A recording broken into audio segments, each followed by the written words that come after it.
एक न्यूज़ बहुत ज़्यादा जो है वो हर कोई शेयर कर रहा है, और जो लोग इलीगल हैं, जो पुर्तगाल में इलीगल आके उन्होंने 12 टैक्स पे किए हैं, क्या ये लॉ सब के लिए है जिन्होंने आज से 1.5 साल पहले फाइल लॉक की हुई? पुर्तगाल में इंटर होता है तो उसको डिक्लेरेशन देनी पड़ेगी कि वो पुर्तगाल में कैसे इंटर हुआ है। प्रूफ ना हुआ तो बताता चलूँ, बहुत सारे ऐसे आदमी मैंने खुद देखे हैं जिनके फेक जुंता लगे हुए थे, और वो फिर उसको विदाउट बायोमेट्रिक फिंगर लिए बगैर उसको वापस जो है वो। और इसके अलावा जो अगर मेन चीज़ है वो जुंता, और जो आप कॉन्ट्रैक्ट लगाते हैं फाइल लॉक में। Welcome back on my YouTube channel. उम्मीद है आप सब ठीक ठाक खैरियत से होंगे। आपने वीडियो का टाइटल तो देख लिया होगा। आज मैं इस वीडियो में बात करूंगा कि कल से जो इमिग्रेशन है, पुर्तगाल इमिग्रेशन के जो ग्रुप बने हुए हैं, एक न्यूज़ बहुत ज़्यादा जो है वो हर कोई शेयर कर रहा है, और हर कोई जो है उसके बारे में ग्रुप में पोस्ट कर रहा है। क्या ये जो नई न्यूज़ आई है कि ये सब के लिए है, और आने वाले जो लोग फिंगर देने जाएंगे ये उनके लिए भी है? न्यूज़ जो आई है वो ये आई है कि जो लोग इलीगल हैं, जो पुर्तगाल में इलीगल आके उन्होंने 12 टैक्स पे किए हैं, तो उनको शो करना पड़ेगा कि वो पुर्तगाल में कैसे आए हैं। जैसा कि अगर कोई वीज़े पे पुर्तगाल में आता है तो उसके पास प्रूफ होना चाहिए कि वो पुर्तगाल में इंटर किस तरह हुआ है। तो उस लीगल आदमी को वीज़ा, बोर्डिंग पास और होटल की जो बुकिंग है वो शो करनी पड़ती है, ठीक है। और उन्होंने एमा वालों ने ये न्यूज़ दी है कि अगर कोई भी आदमी पुर्तगाल में इंटर होता है इलीगल, तो उसको भी एक डिक्लेरेशन देनी पड़ेगी कि वो पुर्तगाल में कैसे इंटर हुआ है।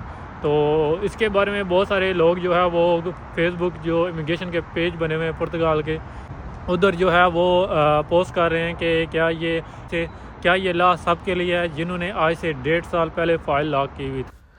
इस न्यूज़ में जैसे ये मेंशन है कि कोई भी इलीगल आदमी पुर्तगाल में इंटर होगा तो उसको डिक्लेरेशन देनी पड़ेगी थ्रू एनी प्रूफ, लाइक बस टिकट के थ्रू या बोर्डिंग पास के थ्रू उसको प्रूफ करना आप खुद पड़ेगा। देख सकते हैं कि इसमें ये लिखा हुआ है कि कोई भी आदमी अगर इलीगली पुर्तगाल में इंटर होता है तो उसको डिक्लेरेशन देनी पड़ेगी कि वो पुर्तगाल में कैसे इंटर हुआ है। तो अगर वो डिक्लेरेशन अगर ना दे सका कि वो कैसे इंटर हुआ है, उसके पास कोई प्रूफ ना हुआ, तो फिर उसको विदाउट बायोमेट्रिक फिंगर लिए बगैर उसको वापस जो है वो भेज दिया जाएगा। उस आदमी के फिंगर नहीं लिए जाएंगे।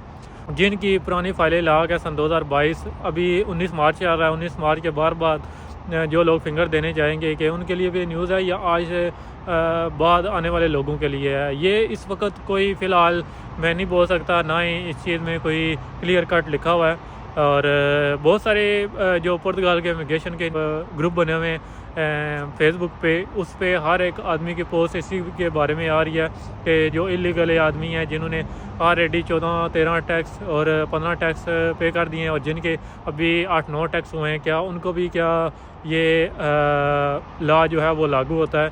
तो अभी तक कोई मैं एग्जैक्ट नहीं बोल सकता कि सब के लिए लॉ है। तो लेकिन ये है कि कोई भी दिन ब दिन मेरे ख्याल से जो है वो सख्तियाँ होती जा रही हैं। कुछ नहीं बोल सकते जो आने वाला कल है कि इनका क्या लॉ चेंज हो जाए और ये क्या डिमांड करें। तो दिन ब दिन जो है वो कुछ ना कुछ नई चेंजिंग आ रही है। 18, 19, 20 में फाइल लॉक करते थे, उनके निस आते आते तकरीबन 6 से 8 महीने लग जाते थे। तो मेरा निस तकरीबन विद इन 2 डेज़ आ गया था। तो आजकल निस जो है वो ऑनलाइन अप्लाई होता है। तो वक्त के साथ साथ जो है वो आपको भी पता है इमिग्रेशन में चेंज आता रहता है। और अगर मैं बात करूं कि अगर आप फाइल लॉक करते हैं जल्दी मत करें, ठीक है। ये नहीं है कि किसी एजेंट को पैसे दे दिए तो वो एजेंट 2, 3, 4 दिन 5 दिन में फ़ाइल लॉक कर दे तो आपके सब फेक डॉक्यूमेंट लगे हों। ओरिजिनल फाइनेंस और निस आपका ओरिजिनल ही होगा। और इसके अलावा जो अगर मेन चीज़ है वो जुंता, और जो आप कॉन्ट्रैक्ट लगाते हैं फाइल लॉक में, तो वो सबसे मेन चीज़ होती है जब आप फाइल लॉक करते हैं। तो बताता चलूँ, बहुत सारे ऐसे आदमी मैंने खुद देखे हैं जिनके फेक जुंता लगे हुए थे, और जब फिंगर देने गए तो उनके जुंता फेक निकले, और उन्होंने बोला है कि जुंते का प्रूफ लाओ कि तुमने जो जुंता बनवाया है क्या वो ओरिजिनल है या फेक है। तो ज़ाहिर सी बात है, जब आप एजेंट से फ़ाइल लॉक करवाते हैं तो एजेंट आपका जो है वो फ़ाइल अगर लॉक कर देता है एक ही जुंते के साथ 20-20, 30 आदमियों की जो है वो फ़ाइल लॉक कर देता है, सिर्फ एडिट ही करता है। तो इसके अलावा जो प्रॉमिस कॉन्ट्रैक्ट है ओरिजिनल में कंपनियां जो है वो ब्लैक लिस्ट होती हैं, तो उनके प्रॉमिस कॉन्ट्रैक्ट या उनके कॉन्ट्रैक्ट लगा के तो फाइल लॉक कर देते हैं।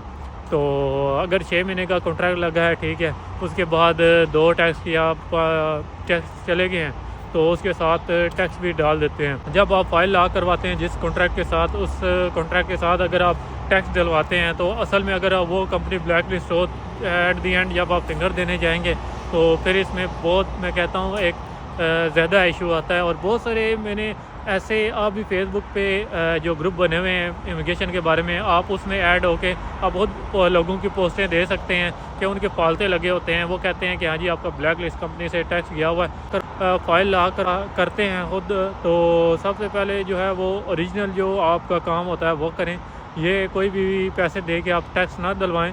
तो ये ना हो एट द एंड पे जाके आप जब फिंगर देने जाएं तो वो कहें कि हाँ जी आपका ब्लैक लिस्ट कंपनी से टैक्स किया हुआ है। तो और उम्मीद करता हूँ ये व्लॉग आपको अच्छा लगा होगा। अगर व्लॉग अच्छा लगा है तो मेरे वीडियो को लाइक और मेरे चैनल को सब्सक्राइब कर दीजिए और मिलते हैं नेक्स्ट व्लॉग में। शुक्रिया।